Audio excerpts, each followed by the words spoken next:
अस्सलाम वालेकुम स्टूडेंट्स, हम करेंगे यूनिट नंबर 8 की रिव्यू एक्सरसाइज का ऑब्जेक्टिव और देखते हैं कि ऑब्जेक्टिव में क्या कह रहे हैं और इसका ये आंसर क्यों है।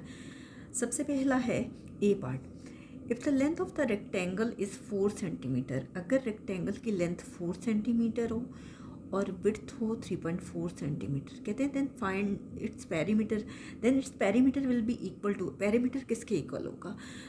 तो इसका आंसर 14.8 सेंटीमीटर आ रहा है, यानी ऑप्शन 3। और ऑप्शन 3 क्यों आंसर आ रहा है मैं आपको सॉल्व करके दिखाती हूँ। ई पार्ट है, लेंथ गिवन है 4 centimetre, length of rectangle. Objective है रिव्यू का, क्वेश्चन नंबर 1 है ये। लेंथ 4 सेंटीमीटर है और विड्थ दी हुई है, विड्थ ऑफ रेक्टेंगल दी हुई है 3.4 सेंटीमीटर। मैं बहुत डिटेल में नहीं लिख रही कि length of rectangle, width of rectangle. हमें फाइंड करना है इसका perimeter, perimeter of rectangle find करना है। मैं आपको पहले ही बता चुकी हूँ कि इसका आंसर जो है वो ऑप्शन 3 है, और क्यों है वो हम देखते हैं। पेरीमीटर ऑफ रेक्टेंगल का फॉर्मूला है 2 into length plus width. Length दी हुई है 4 सेंटीमीटर और विड्थ दी हुई है 3.4 सेंटीमीटर। 4 सेंटीमीटर में 3.4 ऐड करें, यानी 4.0 में हम 3.4 ऐड करेंगे तो 4 + 0 4, 4 + 3 7, ये आ गया 7.4 सेंटीमीटर। और सेंटीमीटर में सेंटीमीटर ऐड होता है तो सेंटीमीटर ही लिखते हैं, ये ना वो सेंटीमीटर स्क्वायर लिखते हैं। 2 को मल्टीप्लाई करेंगे 7.4 सेंटीमीटर से, और जब हम 7.4 को अगर हम 2 से मल्टीप्लाई करें तो 2 4 ज़र 8, 2 7 ज़र 14, फर्स्ट डिजिट के बाद डेसिमल है तो 1 के बाद डेसिमल आएगा। यह आ गया 14.8 सेंटीमीटर, और यही आंसर मैंने आपको लिखवाया था। ठीक है, नेक्स्ट है जी बी पार्ट। बी है आपके पास, देखिए the formula to find the perimeter of the square is, perimeter of square का क्या फॉर्मूला होता है? तो वो होता है 4 × L, और उसको 4L भी लिखा जा सकता है। ये तो मेरा नहीं ख्याल कि आपको सॉल्व करवाने की ज़रूरत है। नेक्स्ट है the formula to find the perimeter of rectangle. Perimeter of rectangle का फॉर्मूला है 2 इंटू लेंथ प्लस विड्थ। ये भी मैं आपको काफ़ी डिटेल में करवा चुकी हूँ सब वीडियोज़ में। नेक्स्ट हम सॉल्व करते हैं। एरिया ऑफ रेक्टेंगल दिया हुआ है 45 मीटर स्क्वायर, लेंथ है 15 मीटर, और कहते हैं इसकी विड्थ फाइंड करें। इसका आंसर 3 मीटर आ रहा है, और 3 मीटर क्यों आंसर आ रहा है मैं आपको सॉल्व करके दिखाती हूँ। डी पार्ट है, बी और सी को सॉल्व करने की ज़रूरत नहीं है, वो काफ़ी इजी है। एरिया ऑफ रेक्टेंगल गिवन है 45 मीटर स्क्वायर, लेंथ आपको दी गई है 15 मीटर, और कह रहे हैं विड्थ फाइंड करें।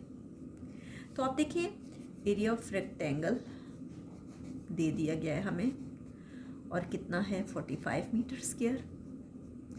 एरिया ऑफ रेक्टेंगल का फॉर्मूला होता है length multiply by width equal to 45 metre square. यहाँ आप वैल्यू पुट करें, लेंथ गिवन है 15 metre multiply by W equal to 45 metre square. 15 metre को इस तरफ डिवाइड करें, width equal to 45 metre square divided by 15 metre. Metre इसकी power से कैंसिल हो गया। ठीक है, ये तो एक ही मीटर रह गया, और 15 1 ज़र 15, 15 3 ज़र 45, तो ये इसका 3 मीटर आंसर आ गया, और जो मैं आपको पहले से करवा चुकी हूँ। नेक्स्ट देखिए आपके पास है the formula to find the area of square. Area of square का फॉर्मूला होता है लेंथ मल्टीप्लाई बाय लेंथ। अक्सर लोग इसको लिखते हैं length of the side whole square, ये length of one side whole square, वो भी ठीक होता है।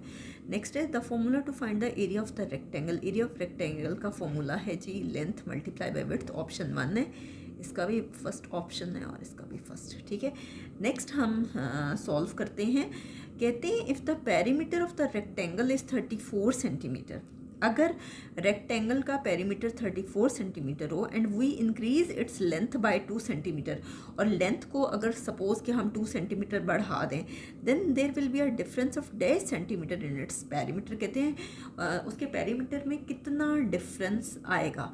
तो ये मैं आपको सॉल्व करके दिखाती हूँ। इसका आंसर जो है वो 4 है, और आंसर 4 क्यों है मैं आपको करके दिखाती हूँ। जी पार्ट है आपके पास। कहते हैं कि पेरीमीटर ऑफ रेक्टेंगल जो है वो है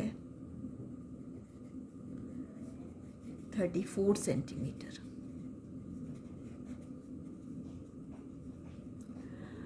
रेक्टेंगल का जो फॉर्मूला है पेरीमीटर ऑफ रेक्टेंगल का है 2 into length plus width equal to 34 centimetre, और लेंथ प्लस विड्थ 2 को डिवाइड करेंगे दूसरी तरफ तो 34/2 इक्वल टू 17 सेंटीमीटर। ठीक है, इसका मतलब है कि लेंथ प्लस विड्थ दोनों 17 सेंटीमीटर है। लेंथ भी 17 हो सकती है, विड्थ भी 17 हो सकती है। तो कह रहे हैं कि इफ़ अगर लेंथ जो है वो if increase its length by 2 centimetre, अगर लेंथ इंक्रीज हो रही है 2 सेंटीमीटर, ठीक है, तो अब देखिए यहाँ लेंथ है 17 सेंटीमीटर, ठीक है, 17 सेंटीमीटर है, और अगर वो इंक्रीज हो रही है 2 सेंटीमीटर तो 17 प्लस 2 कितना आ गया 19 सेंटीमीटर। ठीक है, अब देखिए हमारे पास क्या होता है 2 इंटू लेंथ, 2 को अगर हम 19 सेंटीमीटर से मल्टीप्लाई करें 19 2 ज़र क्या आ गया 38 सेंटीमीटर। ठीक है, और ये हमारे पास कितना था पेरीमीटर 34 सेंटीमीटर था। अगर हम 38 में से 34 माइनस करें, यही उन्होंने कहा था ना कि उसके पेरीमीटर में कितना डिफरेंस आएगा, तो वो हमारे पास कितना डिफरेंस आ रहा है 4 सेंटीमीटर का। ठीक है, तो नेक्स्ट हम करेंगे लास्ट पार्ट इसका जो है एज पार्ट, और एज पार्ट में कह रहे हैं if the length of one side of square is 14 centimetre then its perimeter will B.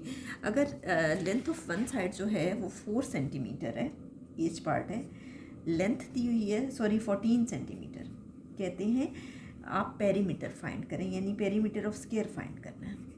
इसका आंसर जो है वो ऑप्शन 2 है 56, और देखते हैं क्यों है।